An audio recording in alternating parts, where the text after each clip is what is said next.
You may have noticed we include a Bible verse in every video. Other than that, we do our best to avoid getting too embroiled in either religion or politics, although I will admit to making the odd, shall we say, thought-provoking comment or observation. As I'm sure most of you know, this is a moto travel and history vlog around the English and Welsh coastline, and we're about to enter Liverpool. We could simply gloss over the schisms and darker parts of Liverpool's history and extol the city's virtues, of which there are many. But even a shallow dip in Liverpool's tumultuous waters quickly reveals a long history of struggle, persecution, and strongly held diametric beliefs and allegiances. Liverpool has a complex social, economic, political, religious, cultural, racial, and even sporting history that, over the years, has led to division and conflict. It's like a dysfunctional, warring family that, despite their differences, sticks together and are actually much more united than it appears. Liverpool's differences has defined it and, in an almost inexplicable way, drawn it closer together. It's given rise to innovation and made it the successful, fascinating and creative place it is today. The city today owes its existence to its docks. The first commercial wet dock opened here in 1715 and provided a route to international markets for the products Britain was producing during the Industrial Revolution. Shamefully, the dock's biggest and most profitable enterprise was slavery. Liverpool led the triangular trade system, whereby ship owners transported enslaved West Africans to the Americas to be sold there. In the period between 1793 and 1807, when the slave trade was abolished, Liverpool accounted for 85% of all slave voyages. After a long campaign for abolition, led predominantly by nonconformist Christians, Parliament prohibited dealing in slaves in 1807. Locally, William Roscoe had the courage to denounce slavery in his native city, a courageous stance given Liverpool's significant amount of wealth and power derived from the trade. Britain used its influence to persuade other countries around the world to abolish the slave trade, and the Royal Navy was used to prevent ships from carrying out the trade. Between 1830 and 1930, about 40 million people left Europe in search of a new and better life. About 9 million of them sailed from Liverpool, then the largest emigration port in the world. These people were mostly travelling to North America, Australia and New Zealand. They were ordinary people in search of better lives and often escaping persecution. They were hopeful the new world would fulfil their dreams. They included Irish escaping famine, Russians escaping pogroms, and Jews. Liverpool itself became a haven for people from around the world.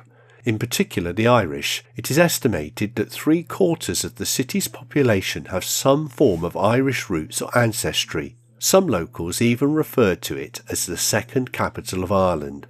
According to many, the city is home to the oldest Chinese community in Europe, dating back to 1834. Liverpool's Chinatown is based in the south of the city centre and is notable for its Chinese-style architecture, with the Pai Fang on Nelson Street being the largest multiple-span arch of its kind outside of China. You probably know that people from Liverpool are called Scousers, but do you know where this comes from and why they were given this moniker? Scouse is the name of a local stew, consisting of a mix of whatever ingredients can be mustered together.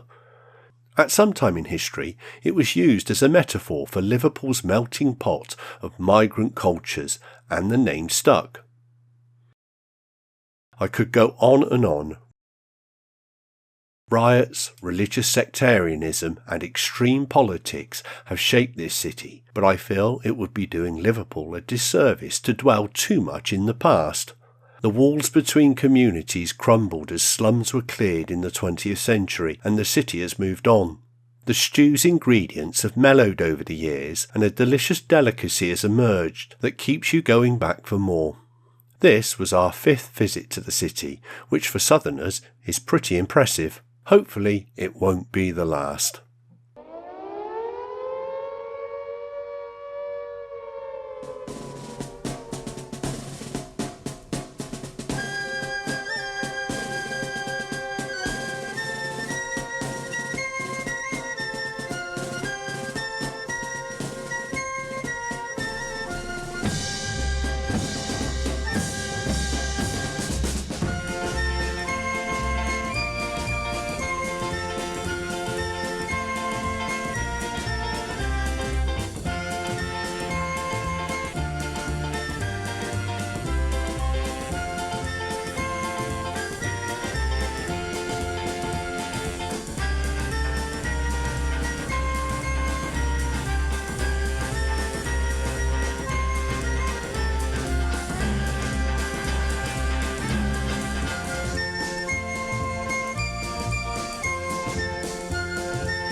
This is the new Everton Stadium. Liverpool has two football clubs, Everton and Liverpool, and they have the fiercest of rivalries.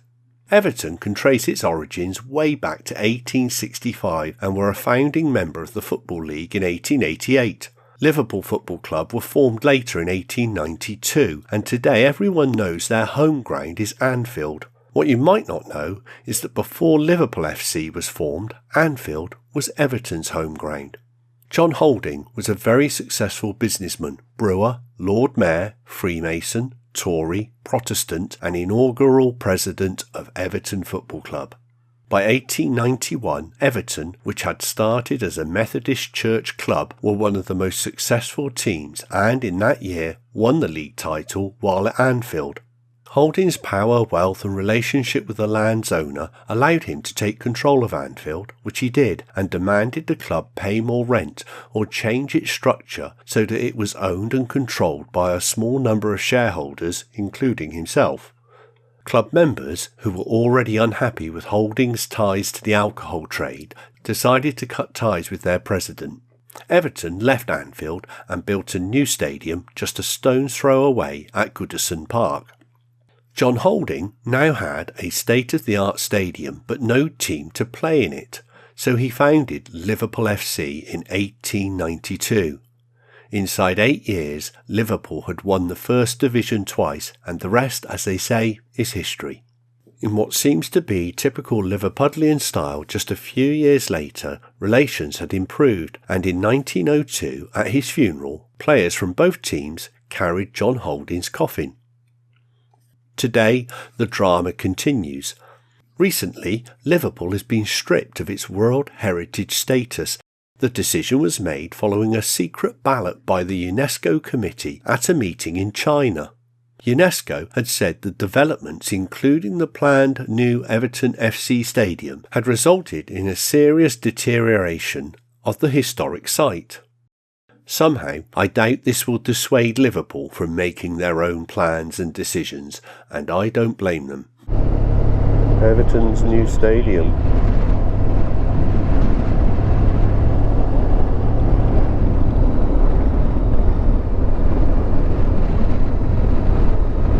Look at all these castle-y bits. Yeah. Wow. We didn't see this side of Liverpool last time, did we? No. Wow. Old quayside dock in there.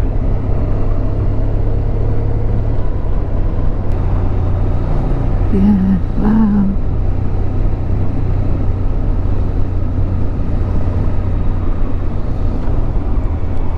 Well, so many of these big old warehouses and industrial buildings, they've been converted, haven't they? When you go to these places and done up, and you think there's not many left that are still waiting in a sort of derelict state. If you could go down the next one, warehouse something, brown can. There's our cafe. And then on the other side we get a glimpse of the back of that on the right hand side. Wow.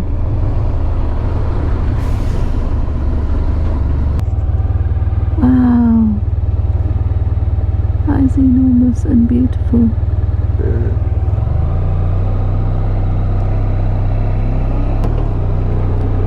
you go. There's the Liver building. Oh wow, yeah. The insurance building. So they've got a cruise liner in at the moment.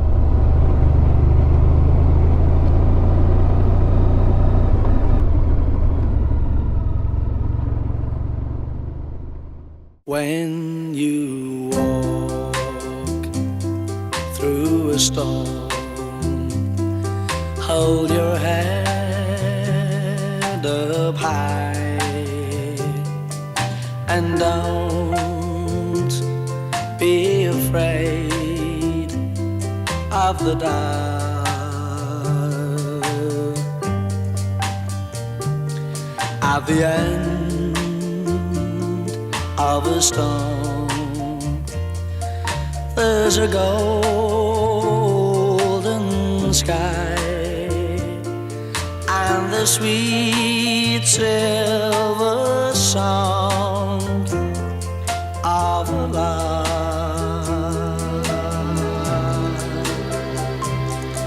Walk on through the wind, walk on through the rain, for your dreams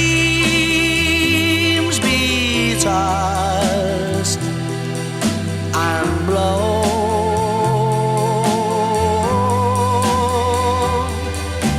Walk on with hope in your heart, and you'll never walk alone. You'll never walk alone.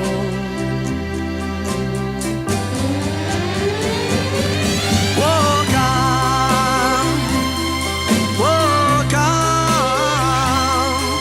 with hope in your heart, and you'll never walk alone.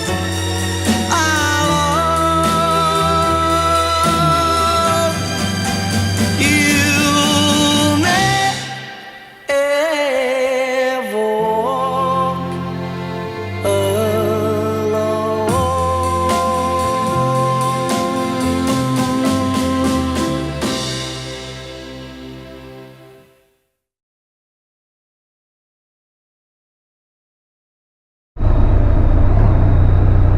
Albert Dock.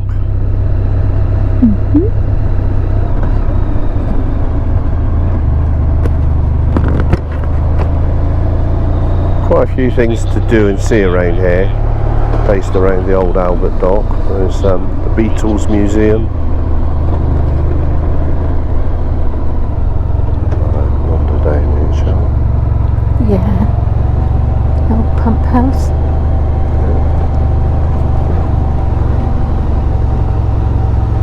Oh. That's as far as you can go. That's probably why I didn't have us going down that way.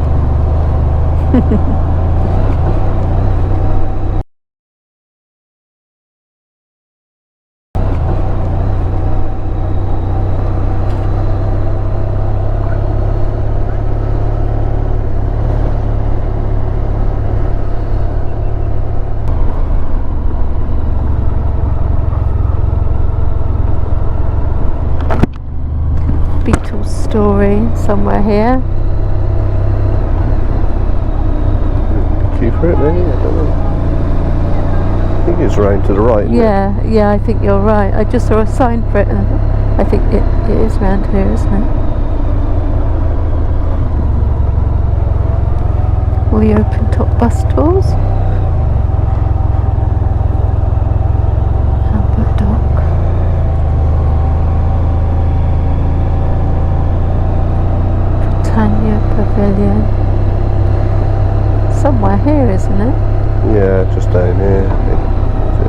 Yeah, there The is. Beatles story. Of course, we can't talk about Liverpool without mentioning the Beatles. Whether you like them or not, they are the fathers of modern pop music. I've been told to say that's not just an opinion, but an objective fact. You can argue with Jared in the comments if you want. In the 50s and 60s, post-war Liverpool had left its tumultuous past behind and embraced modernism, creating the perfect environment for pop music and culture to flourish. Indigenous British music, including folk, brass band and music hall, got mixed up with American forms of music including jazz, blues and swing that this city was particularly exposed to via the port. Liverpool's youth were hooked, and sure enough, some of them decided to have a go for themselves. They picked up anything that could make a noise and embraced skiffle, but were soon using proper instruments to play rock and roll. The aforementioned genres of music collided and the fire had been lit. The Beatles were like flammable liquid to that fire. They worked incredibly hard to perform, create, and master their music. They were different to most other artists because they mostly wrote the songs they played. Between 1962 and 1970, the group released 213 songs. This doesn't include a wealth of unpublished work, songs written for others, and songs released since they broke up. By far the main songwriters were John Lennon and Paul McCartney. Their respect for each other was so great they shared the credit, even though most of the songs were mainly written by one or the other. They even wrote music for other people to perform, including the Rolling Stones. The Beatles' phenomenal success is due to a number of factors, one being they were never happy to rest on their laurels and used their incredible creative talents to push music ever forwards. Their influence, whether people know it or not, can be found lurking somewhere in the DNA of most modern music.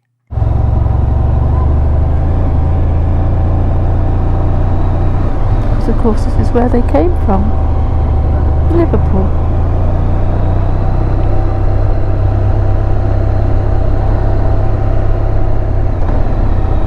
And we're looking out onto the River Mersey.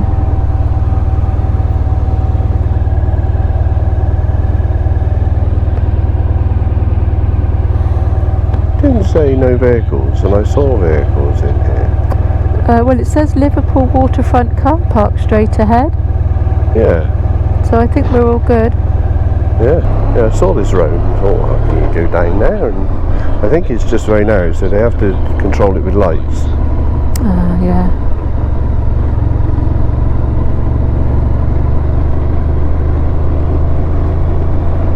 You may have heard the urban myth that Paul McCartney died in a car crash in 1966, and to spare the public from grief, the surviving Beatles, aided by Britain's MI5, replaced him with a lookalike. But did you know Liverpool was home to Adolf Hitler? His brother, Alois, certainly did live here, along with his Irish wife Bridget and baby Patrick. Bridget would later claim that Hitler had come to stay with them at their home in Upper Stanhope Street, Toxteth, from the autumn of 1912 to the spring of 1913. Are we going across there? The Wirral? Over to the Wirral. Wallasey Island? Wallasey?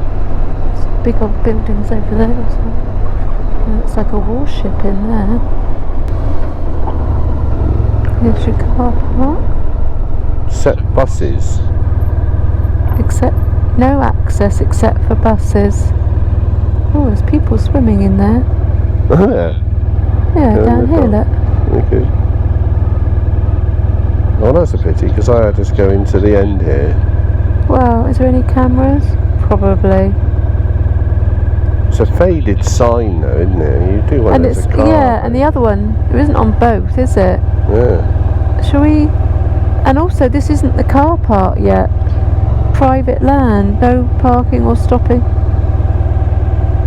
South side. I think the car park is still on that, around here. Oh, it's people doing Oh, round. They're swimming round buoys and things. yeah.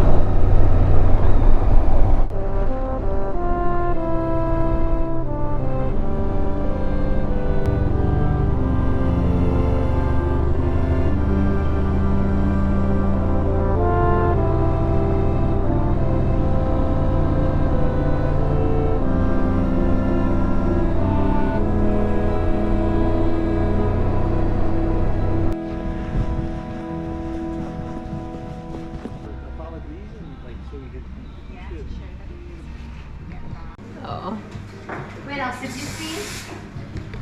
Wow. So, yeah, we basically the all the UK coastline.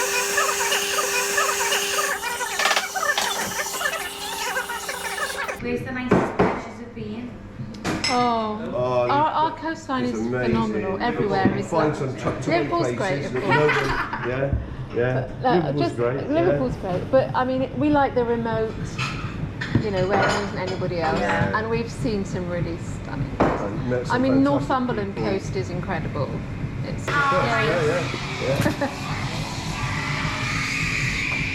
yeah, have a look, and then it'll inspire you to go. I love travelling, mate. Do you? Yeah. I love Just it. get out. It's UK or abroad? Everywhere. Yeah. Oh, no, that's nice. Nice to meet you anyway. Yeah, thank you.